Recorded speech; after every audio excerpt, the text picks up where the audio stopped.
పరిశుద్ధాత్మ దేవుడు అదే సంఘటన ద్వారా దేవుడు మనల్ని మళ్ళీ రెండు విషయాలు ఏం చేయాలని కోరుకుంటున్నాడు. ప్రభు ఏం చేయడం ద్వారా ఏం నేర్పించాడు, ఆ విషయాలనే మనం చేయాలని కోరుకుంటున్నాడు. ఆ విషయం ఏంటో జాగ్రత్తగా చూడడానికి ఇష్టపడతాం. ఏంటి ఆ సంఘటన అంటే మరొకసారి మీకు రిఫ్రెష్ చేస్తున్నాను మీ జ్ఞాపకం కోసం.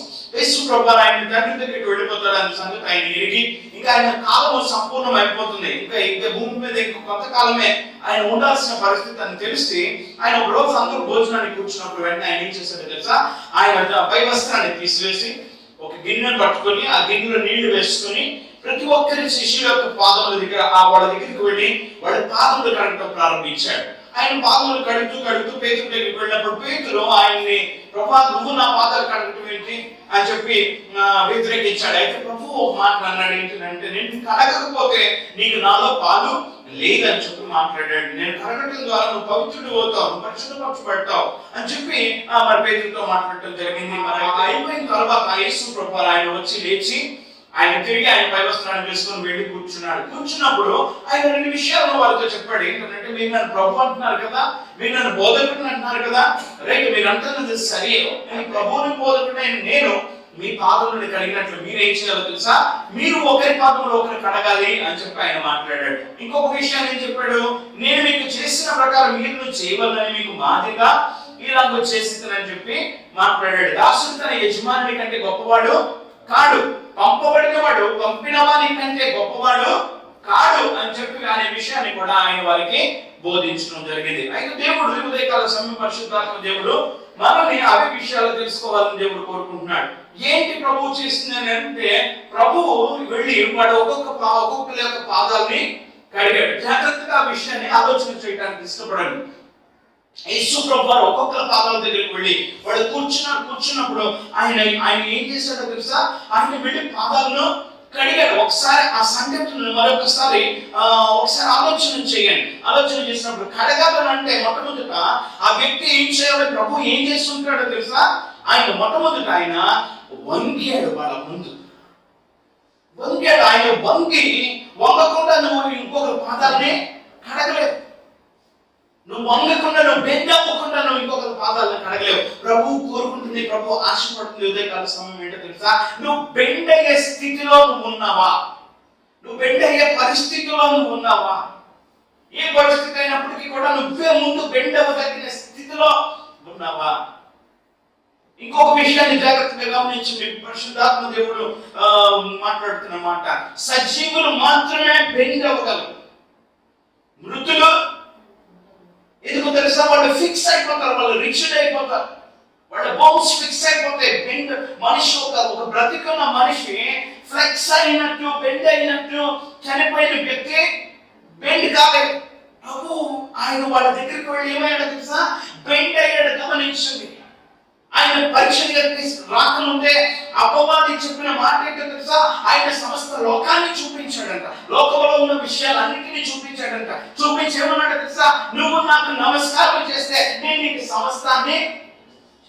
కానీ ఆ ప్రదేశంలో ఆయన నమస్కరించలేదు అపవాది, ఆయన బెండ్ అవ్వలేదు అపవాదికి, ఆ పరిస్థితుల్లో తను అప్పగించుకోలేదు అపవాదికి. కానీ ఇక్కడ ఈ ప్రదేశంలో ఒక మనిషికి, ఒక వ్యక్తికి ఆయన లోపడి బెండ్ అయ్యి ఆయన వారి పాదాలు కడుగుతున్నాడు. ప్రభువు దేవుడు తను ఏం చేస్తున్నాడు తెలుసా, తను తాను బెండ్ అయ్యాడు, తను తాను తగ్గించుకున్నాడు. ప్రభు అంటున్నాడు తెలుసా, నేను నువ్వు కూడా అలాగే తగ్గించుకోవాలి. నువ్వు ఇతరుల ఎట్లా నువ్వు ఎలా ఉంటున్నావో ఒకసారి పరిశీలన చేసుకో. నువ్వు ఇతరుల ఎట్లా నువ్వు బెండ్ అయ్యే పరిస్థితిలో నువ్వు ఉన్నావో లేదో చెక్ చేసుకో. ఆటోమేటిక్ గా బెండ్ అయిపోయి కొందరు మనస్తత్వాలు ఎలా ఉంటాయి తెలుసా, చనిపోయిన వారి మనస్తత్వాల వల్ల ఉంటాయి. గమనించండి, దావీదు కీర్తనకారుడు అంటాడు ఏంటో తెలుసా, మృతులు నిన్ను స్తుతించలేదు ప్రభా, ఇదిగో పాతాళం నిన్ను స్తుతించలేదు, సజీవులే కదా నిన్ను స్తుతించేది, సజీవులే కదా నిన్ను స్తుతించేది.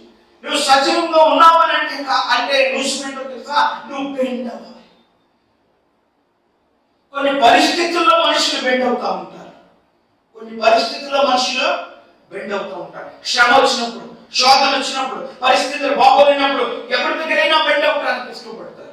ఎప్పుడు బెండ్ అవ్వాలో తెలుసా, అన్ని పరిస్థితులు మనకు అనుకూలంగా ఉన్నప్పుడు వంగటానికి మనం ఇష్టపడం, ఇతరుల ఎదురు వంగటానికి మనం ఇష్టపడం. అమ్మో నేను వంగితే వాళ్ళు ఏమనుకుంటారో, బలహీనుడు అనుకుంటారేమో, అమ్మో నేను వంగితే వాళ్ళు ఏమనుకుంటారో, ఇప్పుడు ఆలోచన ఎలా ఉంటుందా, నేను తగ్గించుకోవడం ఏంటి, నేను పంపడం ఏంటి వాళ్ళ ముందు, నాకేం తక్కువ, నాకేమి ఇది, నేను అన్నింటిలో నాకు సమస్తం ఉంది, నేను వెళ్ళవలసిన పని లేదు, నేను పొందాల్సిన పని లేదు, నేను ప్రేమించాల్సిన పని లేదు, నేను చేయాల్సిన పని లేదు. మనిషి యొక్క యాటిట్యూడ్ అలా ఉంటుంది. కానీ ప్రభు అంటుంది ఏంటో తెలుసా, నువ్వు పెట్ట ఆయన అంటున్నాడు. ఆయన శిష్యుల పాదాలు ఆయన కడిగాడు. గమనించండి, ఒక ఆయనేమో తర్వాత తనని అప్పగించబోతున్నాడు ఒక వ్యక్తికి, ఇంకొక వ్యక్తి ఏమో తనని ఎరగని ముమ్మారం కలగబోతున్నాడు, ఇంకొక వ్యక్తి తన మీద అనుమానం పడబోతున్నాడు.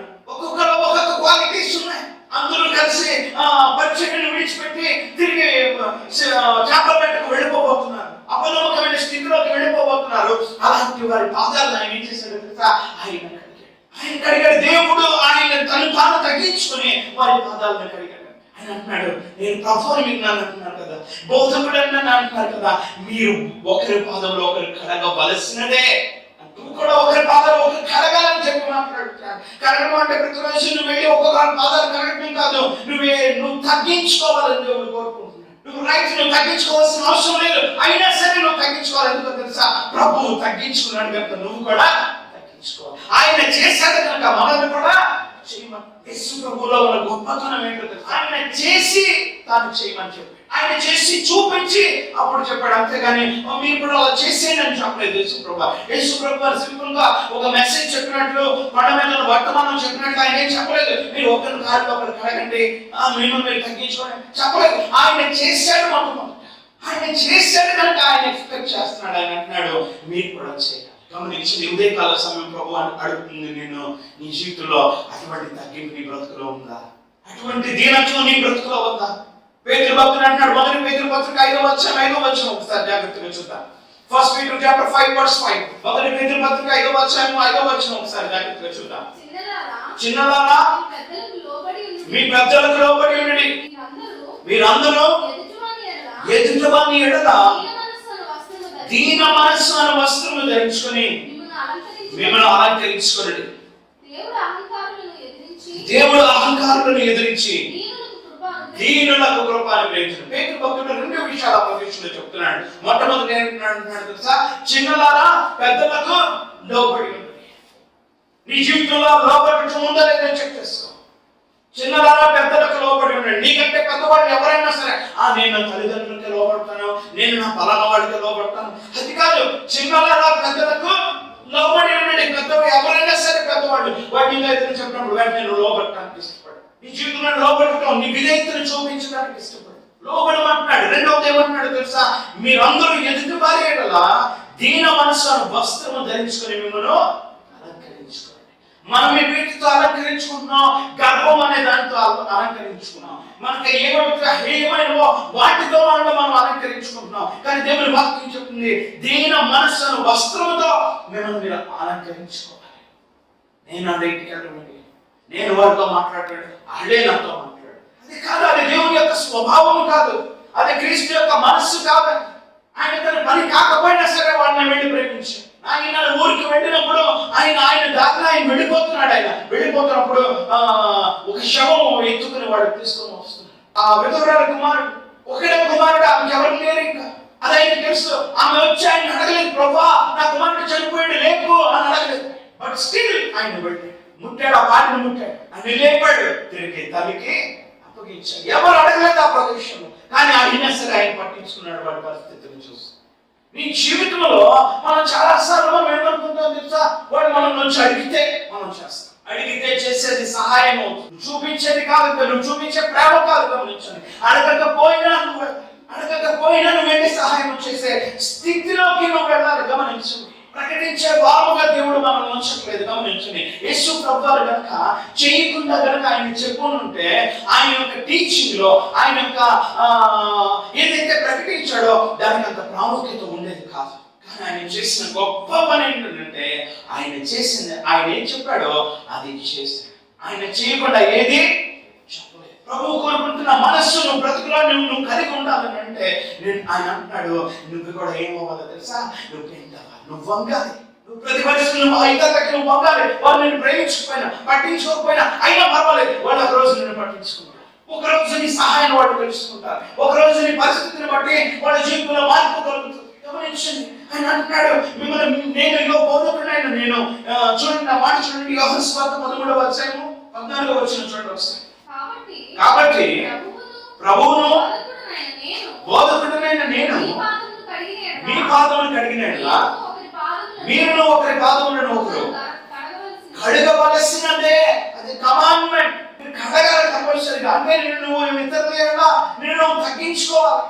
ఇంకా దానికి ఎక్స్క్యూజ్ లేదు. చాలాసార్లు మనం మన స్నేహితుల దగ్గరికి మనం వెళ్ళడానికి ఇష్టపడతాం, లేకపోతే మనం ఎవరు పట్టించుకుంటారో వాళ్ళ దగ్గరికి వెళ్ళడానికి ఇష్టపడతాం, వాళ్ళ గురించి వాకం చేయడానికి ఇష్టపడతాం. కానీ మనకి ఏంటో తెలుసా, మనల్ని పట్టించుకోలే వాళ్ళ విషయం. మనం మనం తగ్గించుకోవడానికి ఇష్టపడం. నాకేం తక్కువ గమనించండి. అటువంటి యాటిట్యూడ్ దేవుడు నచ్చట్లేదు. ప్రభు అంటున్నాడు అది తగదని చెప్పి మాట్లాడు. మిమ్మల్ని మీరు ధరించుకోవాల్సింది ఏంటో తెలుసా, దీన మనస్సును వస్త్రాన్ని మీరు ధరించుకోవాలని చెప్పి దేవుడు అడుగుతున్నాడు. ఉదయకాల సమయం నీ జీవితంలో ఆ దీన వస్త్రము, ఆ దీనత్వం అనే వస్త్రము నీ జీవితంలో ఉందో లేదో చెక్ చేసుకో. ఆ దీనమైన మనస్సు నీ బ్రతుకులో ఉందేమో చెక్ చేసుకో. ఎక్కడైనా నీ జీవితంలో ఆ దీనమైన మనస్సును కోల్పోయేమేమో, నువ్వు ఆ వస్త్రాన్ని కలిగిలేమేమో, నీ వీధిలో నీ వార్డ్రోబ్ లో ఆ వస్త్రము లేదేమో చూసుకో. దీన మనస్సు అనే వస్త్రం నీ బ్రతుకులో లేదేమో చెక్ చేసుకో. దీనత్వం అనే వస్త్రము నీ వార్డ్రోబ్ లో లేదు. నీ దగ్గర అన్ని ఉన్నాయి. క్యాజువల్ జీన్స్ ఉన్నాయి, క్యాజువల్ షర్ట్స్ ఉన్నాయి, ఫార్మల్ షర్ట్స్ ఉన్నాయి, ఫార్మల్ జీన్స్ ఉన్నాయి, పట్టు చీరలు ఉన్నాయి, మామూలు చీరలు ఉన్నాయి, కావలసినవన్నీ ఉన్నాయి నీ జీవితంలో. కానీ నీ వార్డ్రోబ్ లో, నీ బీరువాలో ఒక వస్త్రం లేదు. ఆ వస్త్రం ఏంటో తెలుసా, దీన మనస్సు అనే వస్త్రం. నీ జీవితంలో అది కలిగి ఉండాలి. దీన మనస్సు అనే వస్త్రంతో మిమ్మల్ని మీరు అలంకరించుకోండి అంటున్నాడు పేతురు భక్తుడు ఆ ప్రదేశంలో రాస్తాడు. జీవితంలో దీన మనస్సు అనే వస్త్రాన్ని కలిగి ఉండాలి. అబ్రహాము దీన మనస్సు అనే వస్త్రాన్ని కలిగి ఉన్నాడు. ఎందుకంటే ఎవరు తన ఇంటికి వచ్చినా మొట్టమొదటి తను చేసే పని ఏంటో తెలుసా, ముందు సాష్టాంగ పడిపోయాడు. అబ్రహాము యొక్క ఆస్తి అప్పటికే చాలా ఎక్కువ.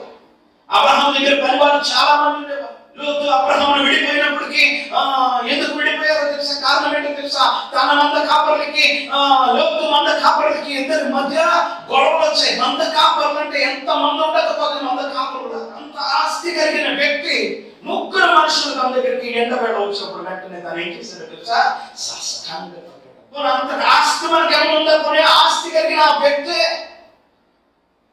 అబ్రహాము లాంటి వాడు లేడు అసలు ఆ రోజుల్లో. గమనిస్తే అంతగా దేవుడు అబ్రహామును ఆశీర్వదించాడు. అలాంటి ఆశీర్వాదం పొందిన వ్యక్తి పెద్దవాడైపోయి, నేను ఇంకెంత ముసలివాడు అయిపోయి ఇంకేం నేను సాష్టాంగపడతాను, అయినా సరే సాష్టాంగపడి వాళ్ళ ఎదుట తను తగ్గించుకున్నాడు. అబ్రహాము జీవితంలో తన వార్డ్రోబ్ లో ఉన్న ఒక వస్త్రం ఏంటి తెలుసా, దీన మనస్సు అనే వస్త్రాన్ని తన జీవితంలో కలిగి ఉన్నాడు. దీన మనస్సు అనే వస్త్రాన్ని తన జీవితంలో కలిగి ఉన్నాడు. చాలా కాలం క్రితం ఈ కథను ఒకసారి చెప్పాను. ఒక ధనవంతుడు, ఒక ఆయన, ధనవంతుడికి పిల్లలు ఉన్నారు, కుమారులు కుమార్తెలు ఉన్నారు. కానీ రోజు రాత్రి వీళ్ళు ఎప్పటికీ చెప్పకుండా ఒక చిన్న గది, ఒక సీక్రెట్ గది ఉందంట. ఆ సీక్రెట్ గదిలోకి పెడతాడు. తాళం తన దగ్గరే ఉంటుంది. ఏ టైంలో కూడా ఆ తాళాన్ని పోగొట్టు ఆ సీక్రెట్ గదిలో, ఒక చిన్న గదిలో, ఒక మూల గదిలోకి పెడతాడంట. ఎవరికి తెలియకుండా అందరూ పడుకున్న తర్వాత ఆ గదిలోకి పెడతాడంట. ఆ గదిలోకి వెళ్ళి కొంచెం సేపు ఆ గదిలో ఉన్న తర్వాత, ఒక గంట ఉన్న తర్వాత బయటికి వస్తాడంట. మళ్ళీ జాగ్రత్తగా దాన్ని తలిపేస్తాడంట. తలిపేసి మళ్ళీ జాగ్రత్తగా వచ్చేస్తాడంట.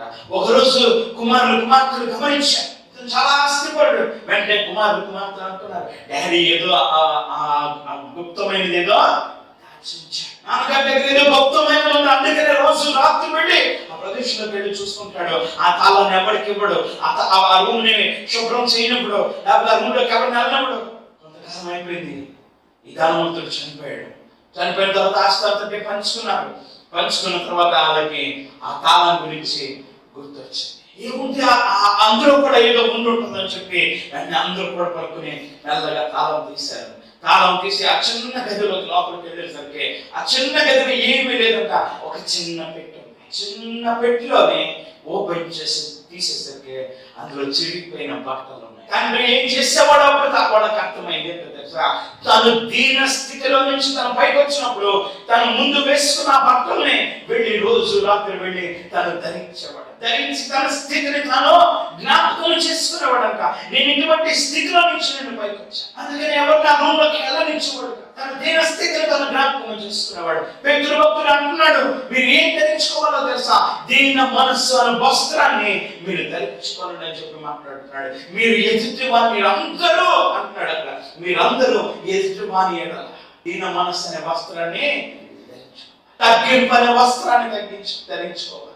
హ్యూమిలిటీ అనే వస్త్రాన్ని ధరించుకోవాలి. కారణం ఏంటో తెలుసా? ఆ దీన మనస్సు అనే వస్త్రం ఏం చేస్తుందో తెలుసా? అది నీ జీవితంలో ప్రతిఫలాన్ని తీసుకొస్తుంది. ఏ వస్త్రము కూడా ప్రతిఫలాన్ని తీసుకురాదు. నువ్వు వేసుకునే వస్త్రాల ద్వారా నీకు ప్రతిఫలం, నువ్వు వేసుకునే చీర ద్వారా, నువ్వు వేసుకునే వస్త్రాల ద్వారా నీకే ప్రతిఫలం కలగదు. కానీ ఈ దీన మనస్సు అనే వస్త్రం ఉండటం ద్వారా నీ జీవితంలో ప్రతిఫలం వస్తుంది. అది ఏంటో తెలుసా? యాకోబు పత్రికలో రాస్తూ మాట్లాడుతున్నాడు. యాకోబు భక్తుడు ఏంటో తెలుసా? ప్రభువు దీనులకు కృప ఇస్తాడు. గర్విష్ఠులను ఎదిరించి, లేకపోతే గర్విష్ఠులను ఎదిరించి ఆయన దీనులకు కృప ఇస్తాడు. దేవుడు అహంకారులను ఎదిరించి దీనులకు కృపను గురించి నాకు ఎంత వచ్చిన కూడా రాస్తున్నాడు. యాకోబు భక్తుడు కూడా తన పత్రికలో రాస్తూ మాట్లాడుతున్నాడు. దేవుడు అహంకారులను ఎదిరించి దీనులకు కృపను అనుగ్రహిస్తాడు. నీ జీవితంలో దీన మనస్సు అనే వాస్తవం ఉంటే కనుక నీకు ఆయన కృపను ఇస్తాడు. నువ్వు అనుకోవచ్చు, ఆయన నన్ను పట్టించుకోవట్లేదు, అయినా నేను నన్ను పట్టించుకోవాలి. ఎస్, పట్టించుకోవాలి. ప్రభు చేశాడు, నువ్వు చేయాలి. ప్రభు చేశాడు, మనం చేయాలి. ఆయన పట్టించుకున్నాడు కానీ నువ్వు పట్టించుకో. నీకు ప్రతిఫలం ఎవరిస్తారో తెలుసా? దేవుడు నీకు ప్రతిఫలాన్ని అనుగ్రహిస్తాడు. దేవుడు అహంకారాలను ఎదిరించి దీనులకు కృపను అనుగ్రహిస్తాడు. మనుషులు నీకు ప్రతిఫలాన్ని ఇవ్వరు.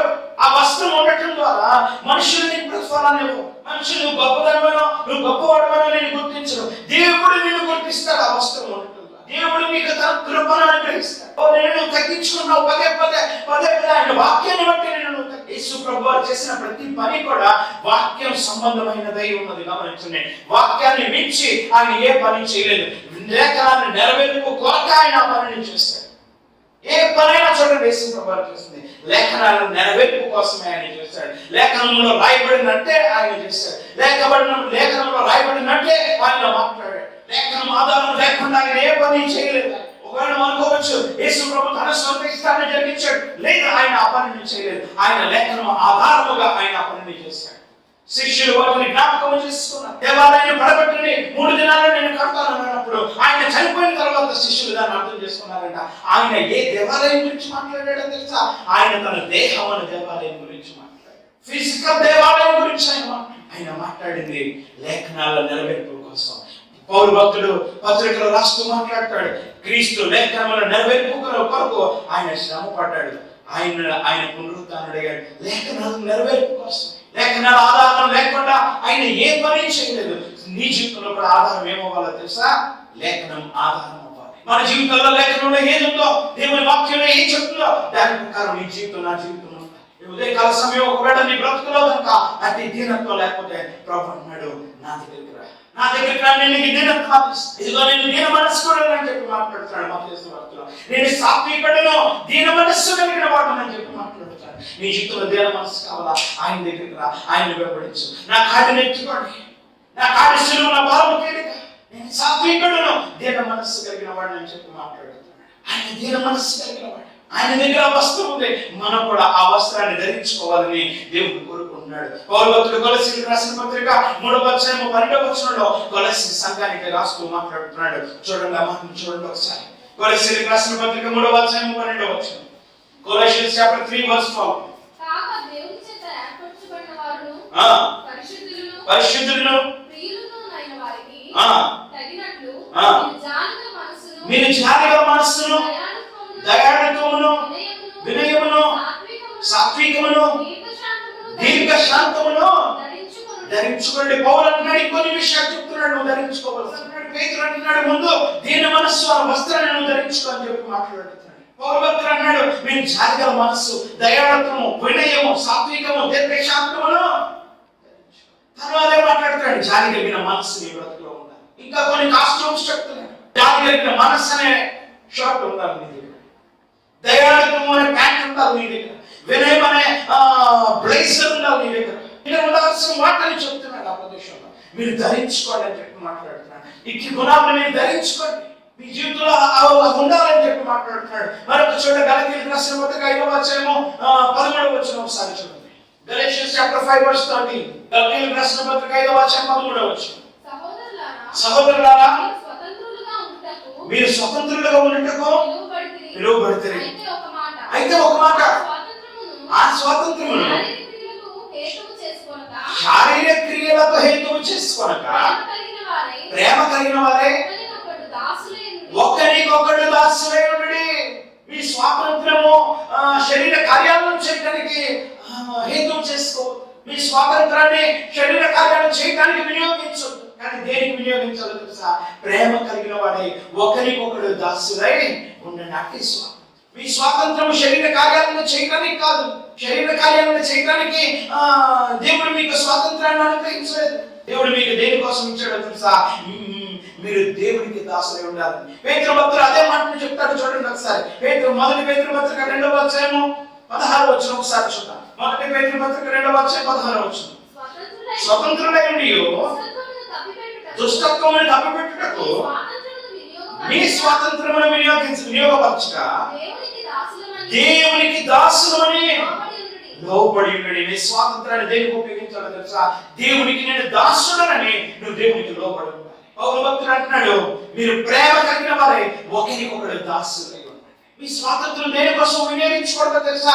శారీరకమైన విషయాలను చేయడానికి మీరు వినియోగించు. శారీరకమైన సంగతులను చేయడానికి మీరు వినియోగించు.